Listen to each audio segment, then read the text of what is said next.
All right, today we have a story that is just a masterpiece. It's a hilarious cautionary tale about smuggled snacks, some very questionable smells, and one very, very large can of room spray. This is the story of how a few tiny choices on a school trip spiraled into a full-on building evacuation. But before we dive in, just think about that for a second. We've all been there, haven't we? That one moment of, youthful rebellion that almost went completely wrong. Or maybe it did. Just keep that memory handy, because I promise you it probably has nothing on what happened to Class 6. So our story kicks off on the second night of the Class 6 trip. You've got to picture it. A bunch of kids stuck in this old, kind of dreary hostel. The stage is officially set for chaos, and it's all about to start with a little late-night snack. We're zeroing in on room 402. The air in there already smelled like a combination of wet cardboard and that harsh industrial floor cleaner. So yeah, the mood, it was just extreme, soul-crushing boredom. This is the kind of environment where bad ideas feel like a brilliant escape. And who are the key players here? Well, let's meet the Gen Z squad.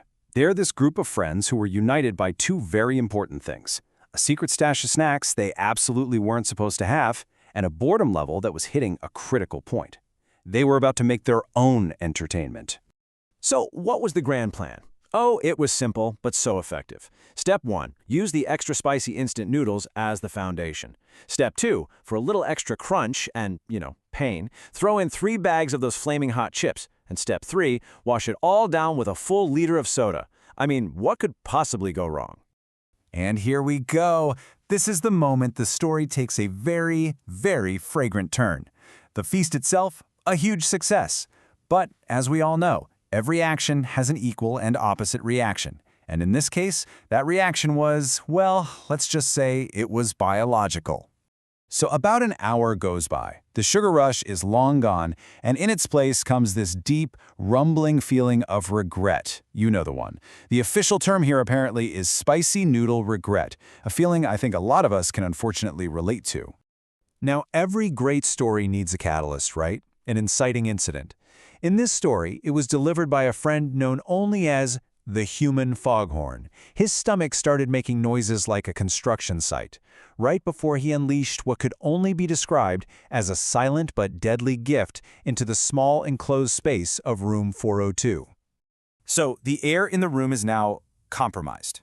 Panic starts to set in, and what happens when we panic? We don't make great choices. In fact, they were about to fight one truly awful smell with another, way more powerful one. Okay, so let's look at the math here. On one side of the equation, you have one singular, potent, room-clearing event, a problem that desperately needs a solution. And on the other side, the solution. And we're not talking little spritz here. Oh no. One of the students grabs a massive can of tropical ocean breeze and decides the best course of action is to empty the entire thing, the whole can. And the result? Oh, wow. The original smell was bad, sure. But this new creation, it was something else entirely. It was a chemical weapon of fake pineapples and spicy chip molecules. The air got so thick, so unbelievably potent, that breathing was basically optional. So now they have a much bigger problem. They can't physically breathe in their own room. And this is the exact moment the chaos goes from being a private, smelly disaster to a full-blown public emergency. So trying to air the room out, someone makes the absolutely fateful decision to open the door to the hallway. But this toxic cloud doesn't just disappear. Nope, it rolls out like this fog of bad decisions, with a mind of its own, and it starts drifting right down the hall, straight for the teacher's room. About 5 minutes later, it's all over. The head warden gets a whiff of this chemical catastrophe, comes sprinting down the hall, blowing a whistle, and screams the words that every kid on a trip kind of dreads, but also secretly hopes to hear. A full-scale evacuation was happening. I mean, just look at how fast this all happened. At 1 a.m., they're just having a little snack. By 2 a.m., the foghorn delivers his gift. Literally 1 minute later, at 2:01, the tropical breeze is deployed. And just 5 minutes after that, the entire building is being evacuated for a gas leak. That is a truly spectacular domino effect. Okay, so for the grand finale of this whole drama, the scene shifts from that smelly dorm room to the cold, dark parking lot of the hostel, now lit up by flashing emergency lights. I mean, just picture it. It's after 2 in the morning, you've got 30 students shivering outside in their pajamas, and yep, the actual fire department has shown up. Firefighters in full gear, ready to handle a major chemical hazard. The situation has officially gone way, way beyond anyone's wildest dreams. So the pros go in, masks on, expecting the worst, and what do they find?